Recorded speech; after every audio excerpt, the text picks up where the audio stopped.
Hi everyone, I'm Shelly and you're watching There's No Place Like Home. The other day I made a video about what eclectic homeschooling is, and I gave you the difference between eclectic homeschooling and relaxed homeschooling. In that video though, I mentioned how our relaxed homeschool is an eclectic homeschool, and I talked about how we have gathered different homeschooling methods into what we do each day. And so as I was thinking about this, I realized that I very often talk about how we use unit studies in our relaxed homeschool and how we use a lot of unschooling philosophy in our relaxed homeschool. And I talk about notebooking a lot. But one thing that I found that I'm giving the short end of the stick is the Charlotte Mason methods that we have been using in our homeschool. Because the more I think about it, the more I realize that Charlotte Mason methods are really the bulk of our homeschool. And so I'm just going to talk to you about how we incorporate some Charlotte Mason methods into our relaxed homeschool.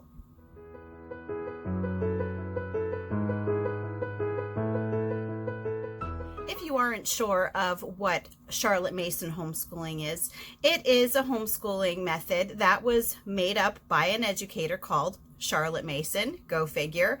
And some of the things that she included in her teaching techniques were shorter lessons, lots of nature study, copywork. They would do artist studies, they would do composer studies. They would often start the school lessons at a later age than most people do. I believe that with the Charlotte Mason method, they started school with the younger kids maybe when they were around 7 or 8. I could be wrong because I am not an expert on Charlotte Mason homeschooling. You know who is though? There is a website called Simply Charlotte Mason. I will leave a link in the description box for that in case you wanted to check it out and see exactly everything that it comprises, because while I do use a lot of the techniques that were formed by Charlotte Mason, I do not use all of them. And that's the great thing about homeschooling. You can either fully embrace a homeschooling method, or you can take what works for you and you can put that into your homeschool, or you could just change back and forth. You might find at one point that the full technique works for you or the full method works for you at one point, but then you might have to just shift things around a little bit. And again, that flexibility is one of the things that you really have to learn to just enjoy and take advantage of. So I mentioned that I'm going to just tell you what Charlotte Mason techniques we use in our relaxed homeschool, because I have found that they have been so beneficial to us. And a lot of these methods you probably have already heard me mention over and over again as I talk to you about the way that I do things with my kids. But I just wanted to really highlight the fact that Charlotte Mason homeschooling is a beautiful way for kids to learn. It is a very relaxed, it is a slow approach, and it fits so many families. So just in case you wanted to give it a whirl. So the living books that I use in our homeschool is actually a concept that I picked up from Charlotte Mason homeschooling. When I first started homeschooling, I didn't know what living books were. I just thought about textbooks, and I thought that's what education was always about, was that it had to include textbooks. But as I started reading different homeschooling books, reading different blogs, I came across the idea of living books. Living books are books that are written in a way that makes the book come to life. Sometimes it could be about an actual historical event. Other times it could be more historical fiction, where they take certain elements of something that happened in the past and put that into a fiction story. It could be biographies, autobiographies. It could be even books about science. So for example, a lot of the books that you see at the library would be considered living books, especially those nonfiction books. I believe in the Charlotte Mason method, they usually refer to them as trade books, but those are also considered living books because they are written by someone who has a genuine love for the subject, and not just people who are hired to write little boring snippets for textbooks. So that is one thing that is a huge part of our homeschool, is living books, because we don't use textbooks other than the workbook that we use for language arts and for cursive, and my kids have a little math drills book. We don't use textbooks for history. We don't use textbooks for science. We use living books for all of these things because they bring these subjects to life in a way that a textbook never could. So another Charlotte Mason element that we have really embraced in our homeschool is narration. And we usually do oral narration now, whereas just a few years ago, we did more written narration. Oral narration is basically when your child tells back to you something that they either read or something that you read to them, maybe in a read aloud, or it could even be a lesson that they've been working on. That's actually something that we do in our homeschool a lot. Since we do read alouds all the time, most days I will stop, and depending on the length of the chapter, if it's a shorter chapter, I'll just stop, and at the end of the chapter, I'll ask each of my kids to tell me one thing from the chapter. If it's a longer chapter and I can fit like 2 pages per child in, I'll usually stop every 2 pages and pick a child and have them tell me back everything that they remember from that chapter. It really helps with your kids' listening skills, and the oral narration actually is a great gateway for those kids who might not like to write or might not really know where to start. So if they are able to tell you things, there will come a point in time where they are able to write the same things, the very same things that they are telling to you, they would be able to start writing them down. And that's really something that I tell my kids a lot. If they're unsure about writing, I tell them, just write it down as if you're telling it to me. Now, the written narrations we stopped doing a few years ago, not for any particular reason, just because our homeschooling shifted and we were doing other types of notebooking, other types of writing, so that kind of got phased out. But written narration was actually really good for our homeschool too. We also used written narration for our read alouds, and rather than just stopping and asking the kids to tell me back something that they remembered, what I would do is after I was done reading the chapter, I would ask the kids then what they remembered. I would ask if there were any words that they wanted me to spell for them or any phrases they wanted me to write down so they wouldn't forget it. And we called it a word bank. And I would just write those things on the board. And then my kids would write what they remembered from the read aloud that day.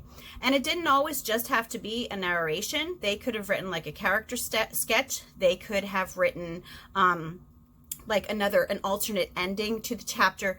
But the Charlotte Mason method is really about the narration aspect of it.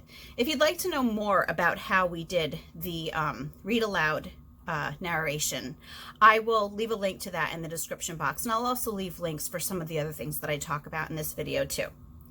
So another aspect of Charlotte Mason that we have really embraced is copywork. I've talked about copywork several times. Copywork is as simple as giving your child a passage or a verse or a poem or even a recipe for them to just copy word for word. They have to put capitals where there are capitals. They have to put commas where there are commas, periods where there are periods. They have to make sure that everything is spelled correctly. And this is a great way for your kids to get a model of what good writing looks like. So you want to make sure that you are choosing quality pieces for your kids to use in their copywork. My kids also did Shel Silverstein for the longest time. They had a whole copybook of Shel Silverstein poems, and they loved doing that, and they even illustrated it. Copywork is a nice way to introduce your kids to writing, because when you are correcting your child's copywork, it doesn't hurt some of the kids who don't enjoy writing as much and maybe are a little not they lack confidence in writing. Sometimes if you are correcting their actual writing, they will get upset. But when it's copywork, it's not their actual writing. They are simply just copying something down that is already written. So you're not correcting their actual work. You're correcting something that they just, copied off of someone else. And for some kids, it really is better than when you are putting red marks all over something that they really put a lot of effort into themselves. But again, it's a great way to model writing for kids. Another element is short lessons. Now, I mentioned that short lessons is one of the things that is used in the Charlotte Mason method, and that is something that we have fully embraced in our homeschool. I have very, very active children, and I realized that with my kids, after I go past a certain length of time, I don't have their attention anymore.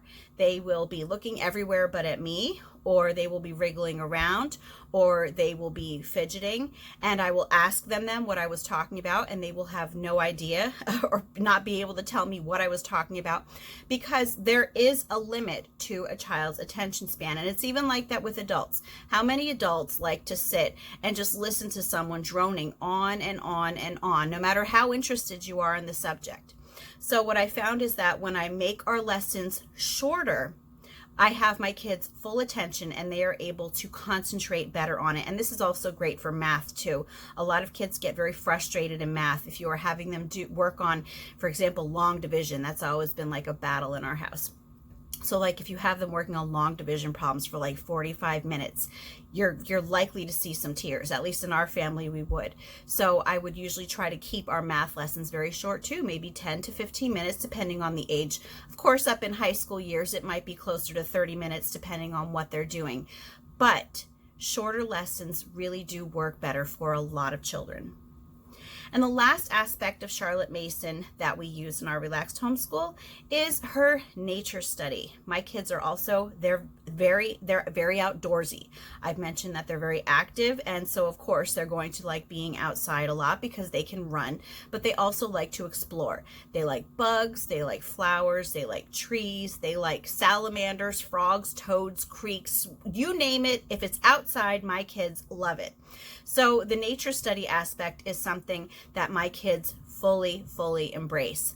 Now, a lot of times in the Charlotte Mason method, they will have a nature study journal that they will take outside with them, and they will just draw things in very close detail or make notes. My kids take those with them sometimes. A lot of times they might write in their nature study journal when we come back, simply because they just want to explore when we're out there doing our nature study.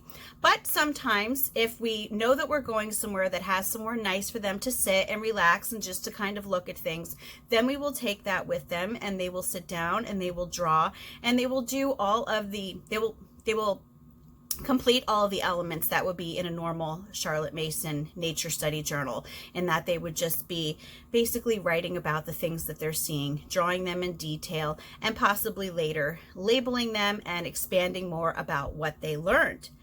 So anyway, I just really wanted to make this video just because, again, even though Charlotte Mason is a huge part of our relaxed homeschool, and I even say all the time that our relaxed homeschool is a mixture of unschooling and unit study and Charlotte Mason, a lot of times I kind of just push Charlotte Mason to the back burner when in fact it is probably the biggest part of our homeschool. Anyway, that's all that I have for you today. If you like this video, give it a thumbs up. If you haven't subscribed yet and would like to hear more of what I have to say, I would love if you would do that.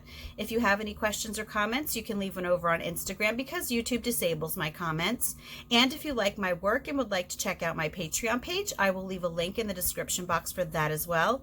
And I hope you have a great day.